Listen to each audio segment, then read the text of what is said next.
Alright everybody, this is a stick up. Don't anybody move. Now empty your safe.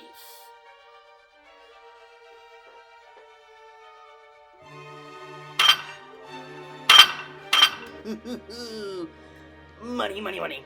Stop it, potato head.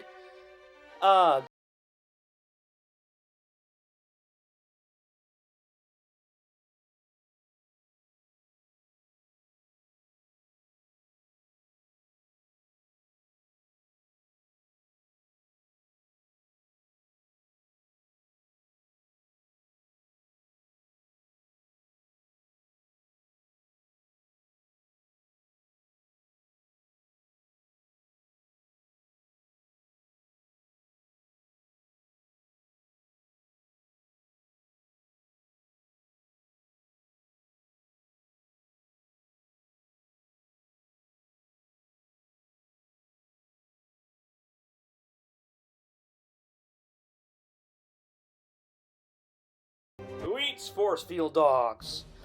Nom, nom, nom. You're going to jail, Bart. Say goodbye to the wife and tater tots. Oh crap. Bart's dead. Oh well, bad guys deserve to die. Well, you saved the day again, Woody.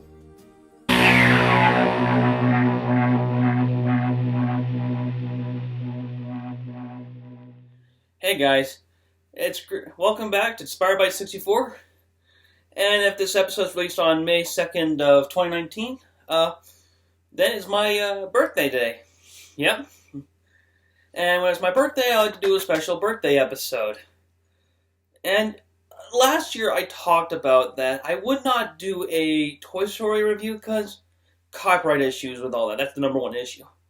But I've decided to change all that. I've decided to do the review, not just the movie, and not just the sequels. I'm going to talk about the entire franchise. So, just like the Futurama overall review, this is the Toy Story overall review. And I'm really glad I'm going to talk about this. This is something I love. If you know me, like if you've seen my Facebook pictures or my other content like that, like on my channel or on this channel, or you've seen my artwork, my DeviantArt, my Twitter, or even my, I already said DeviantArt, or Instagram, you would know that I'm a huge Toy Story fan. And yes, what I'm wearing is technically Toy Story related. And I know that he was in the latest Kingdom Hearts 3 game. I couldn't play it, but my friend did one, like the Twitch thing, like Twitch account thing, and like streamed it for me. That was very nice of him. So where do I begin?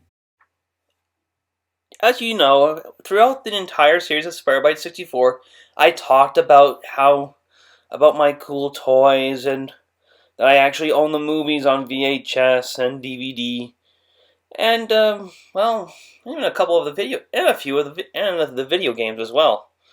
Yeah, you can see one of them in the flashback here, but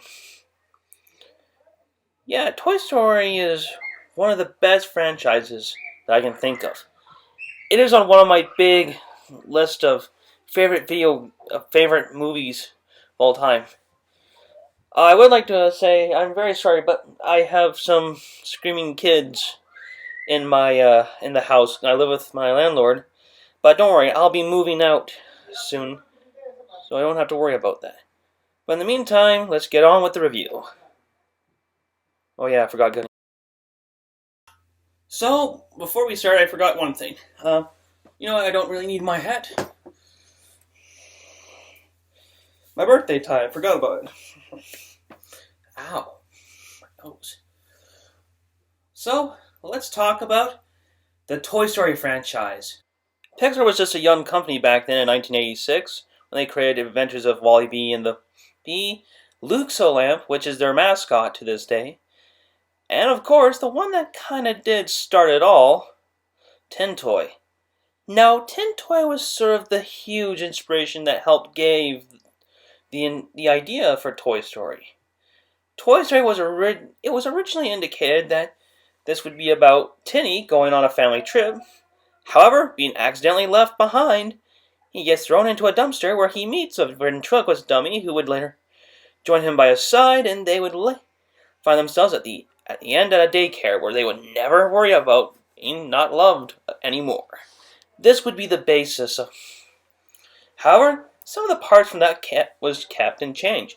Pretty soon, it was changed to a kid on his birthday would later get a tin toy for his birthday, and the ventriloquist dummy would be a part of it. So it was changed to a bedroom instead of a daycare, and it was actually Bud Lucky who worked on Sesame Street at the time, also known on fact Sesame Street. Luxo Lamp, that Luxo Lamp short was actually part of was actually part of Sesame Street. No joke, they actually did that for them, and they said, hey, Bud Lucky said, hey, why don't you make him a cowboy? And they loved it. So it was really cool, and that would later become Woody. We later see a ventriloquist dummy in Toy Story 4, and we're kind of glad that it didn't go through with this.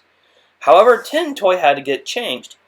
Tinny was no longer a tin toy, it was made into a spaceman because of the conflict between spacemen and cowboys. It made perfect sense.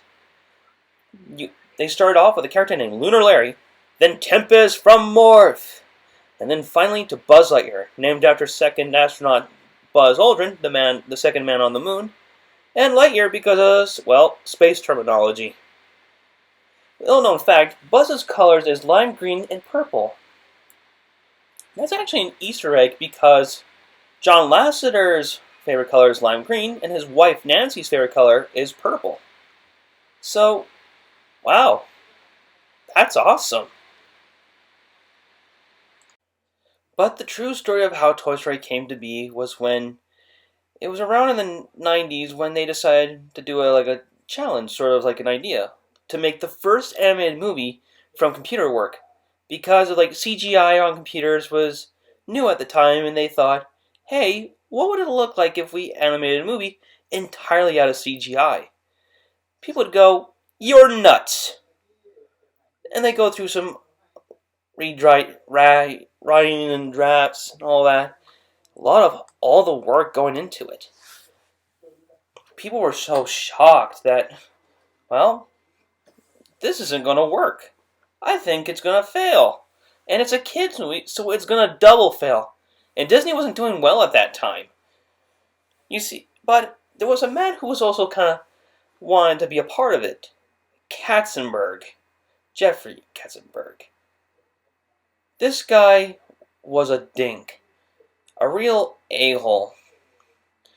Yeah, I know what you're saying. The same guy who who's the CEO of DreamWorks, the same company that did El Dorado and Prince of Egypt.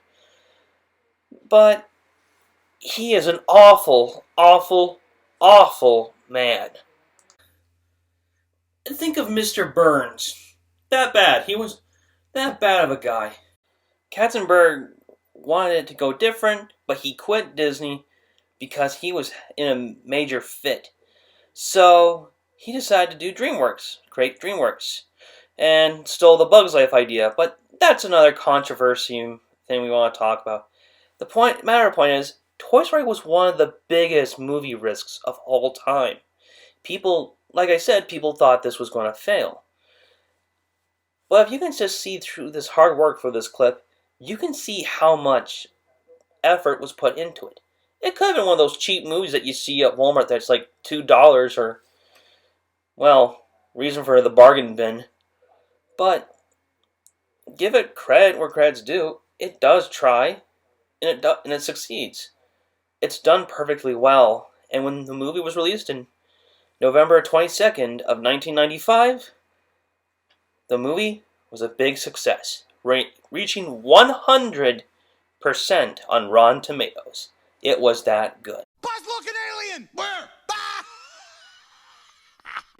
Because of Toy Story's big success, it even landed a special award in the Oscars known as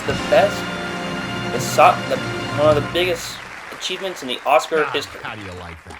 Even doing a presentation that looks like it could have been done on a computer. Have a sword before he kills us all. This is live, folks. How could you do this? This is amazing how they can actually go forward. You wouldn't happen to have. But it wouldn't be the first time Toy Story would be in the Oscars. They would do it in the 2000 Oscars. Black tie. Gotcha. They even returned for like the 20th anniversary, like the 2016 or the 2015 It's been 20 Oscars years since you and I met in when they did Andy's that. room? You mean 20 years since you tried to terminate me by pushing me out the window and Even Jesse received a special award for being a good example for cowgirls, and it's kind of surprising that a fictional character receiving a real-life award. You know that you hit one of the greatest things of all time when a fictional character from one of the greatest franchises of all time gets an award, real-life award.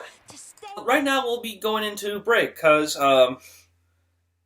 Stark, I don't feel so good.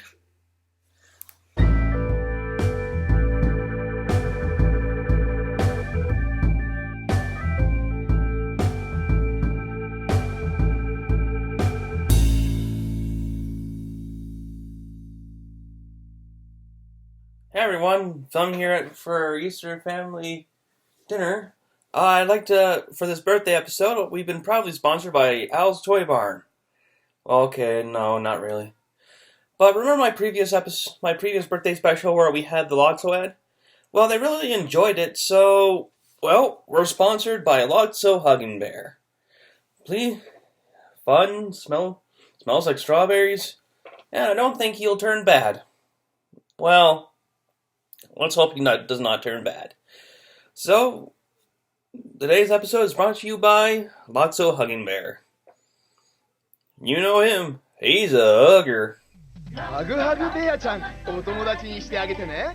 みんなの一番のお友達、ハグハグベアちゃん。ふわふわ、かわいい。みんなハグハグベアちゃんといつも仲良し。いつでもハグハグ。ハグハグベアちゃん、元気。from Hugging Toys。And we're back. Hope you enjoyed that ad from Lotso Hugging Bear. Lotso Hugging Bear. But please, call him Lotso. First thing you gotta know about him, he's a hugger. That's the best that I can do, folks. What Toy Story's success came in 1996 was known as Toy Story Treats. These were sort of these little 10-second animated shorts that they would play throughout on the TV, like when they would have commercials. They told little good stories, and this kind of made me wonder, why wasn't there like an entire TV series of Toy Story? Like, Toy Story, the animated series. Like, that actually would have been a really cool idea. But I guess that's what we have Buzz Lightyear Starkman for, but wouldn't it have been nice just to see them as, like, they keep us busy while waiting for the next movie? We know they were perfect, but how come? But we'll never get an answer. I guess it's too expensive to animate. But at least it's not like, well, you see, someone actually did a live-action adaptation of Toy Story, doing it by like, exactly frame by frame. And people complain about Disney for doing this, but this was done by two kids. It was even done on the news. Well, you can see the guy's hand, but I recommend watching this. Now, Pixar had a special certain rule, that they would not do musicals. Now, Coco sort of is not a musical. It's a story about with music, but it's not a musical. I don't know. I think Coco's sort of like an exception, probably. But yeah, judging by this clip, you're going, Tristan, isn't this the weirdest thing you ever saw? This is so weird. Well, this is actually known as the Toy Story musical. I think it was done on a cruise ship. I don't remember. But it was one of the most biggest. But I think there's a good reason why they never did a musical, because they wanted to be more about story and less about musicals. And I think that was a good choice, because really, if they did, and I'll be honest, if they did do a Toy Story the musical, this would be good. But I watched this entire thing, folks, and maybe I should do it. Maybe it should be its own separate review, because, well, I want to talk and analyze it, because it's just so weird. I should mention others. Like, there's other great characters too, like Rex the T-Rex, played by Wallace Shawn, Mr. Potato Head, played by the late, great Don Rickles. Oh, by the way, in Toy Story 4, he'll still be played by him because I still have audio clips from him. And we got Mrs. Potato Head, Ham the Piggy Bank, Slinky Dog, Bo's back, the aliens. And I remember when I talked about Kingdom Hearts 3, this is the reason I only liked Kingdom Hearts 3. Even Robot Chicken, a crude stop-motion show that shows on Adult Swim, they even did a really good episode about them meeting Pinko. Now, for those who don't know what Pinko is, I'm with you on this one, folks, because even I don't know what Pinko is. And I know I just talked about remember when I did the Toy Story 2 video game from N64? And my very, very first video I tried to upload was the Toy Story SNES walkthrough, sort of like a Let's Play thing, but it was taken down because I was cursing too much. I think it was the right move, but I would love to do something like this again. But you know what one of the cool things is about Toy Story? A lot of questions have opened up in Toy Story which make us all think. There's a channel that's kind of famous for this, known as the Super Carlin Brothers.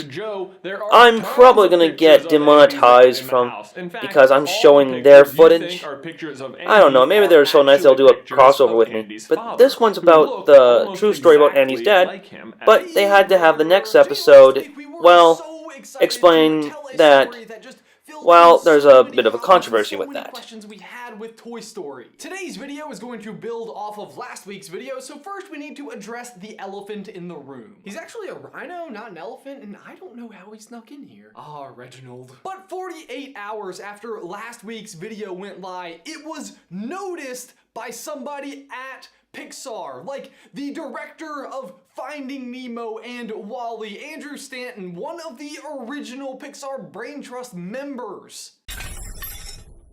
So that wasn't very helpful to our cause. Man, this was just as bad as the time J.K. Rowling tweeted us. Apparently your heroes don't like it when you change their stories. But whether or not this is official Pixar canon, or if Joe Ranft ever told anyone else at Pixar, or if they ever even had a conversation to decide this backstory at all, I personally genuinely believe that one day Joe Ranft sat down with his friend Mike Mozart and told this story. At the end of the day, even if there is nothing on screen to confirm it, there's also nothing on screen to deny it. So I think even if this is just a fond memory of a conversation between Mike and Joe, I think it's a story worth telling. Especially when it ties together everything so perfectly. Gosh, is anyone else kind of hoping that Toy Story 4 is actually a prequel? You know what? I hereby lobby for Toy Story 4 to be renamed to Toy Story, wait for it, B4. Gosh, how amazing would that be? The answer is amazing.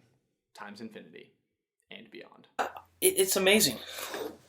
I still have the DVD collection. They're all in chronological order, from the first, second, third, Buzz Lightyear spin-off series pilot, the Toy Story of Terror, Toy Story That Time Forgot, and when Toy Story 4 comes, normally it would just always be like this straight to DVD thing, be like the DVD thing, but because like this thing, like the 4K Ultra thing, I think I'll just go for that because, hey, it's Toy Story. They're totally worth it. So, with that said, you know, guys, this really does mean a lot to me. And the Toy Story franchise, well, there's something special about them.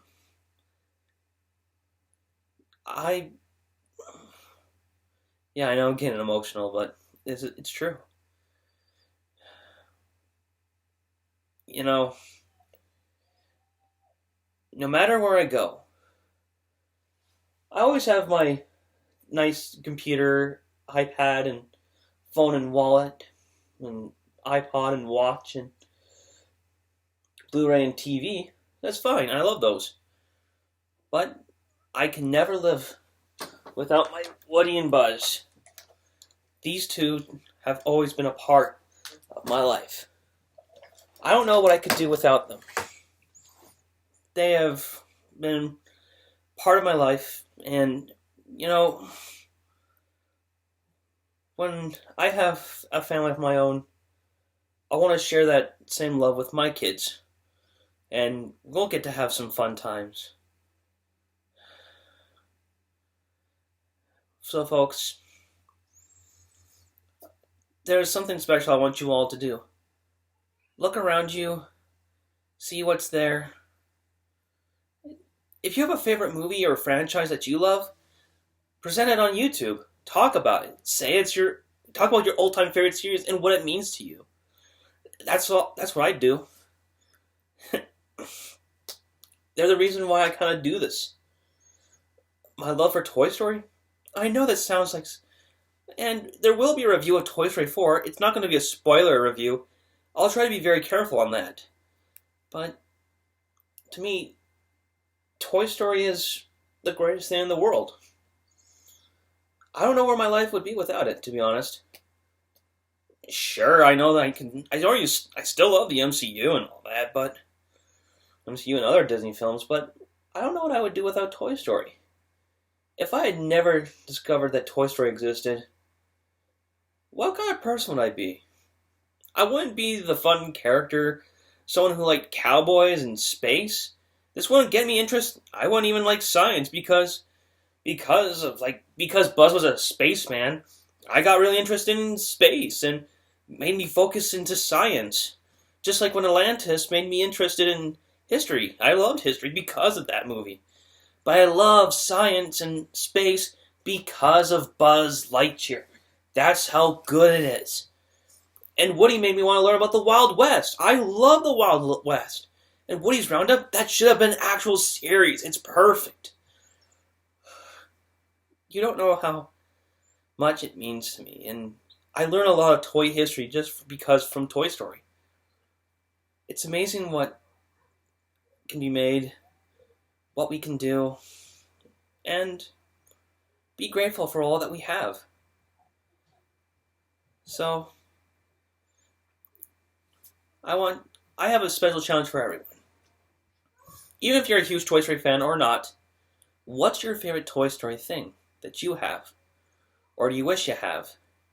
So, make a YouTube video, post your share links onto the comment section, and I will personally look through it. I'll personally give you a like. Not only will I give you a like, but I'll give you some feedback and how I feel about it. And I'll go, that's great of you. You're always going to get a thumbs up. I have never given a thumbs down. Because why would I do that? You guys subscribe to me. I'm very thankful for you all. And I'm surprised you're still subscribed to me when I talk about Toy Story. Something I'll just talk your ear off with, but it's amazing how much this series means to me. So, I'd like to say to you all, like, comment, hopefully, subscribe and share. Happy trails.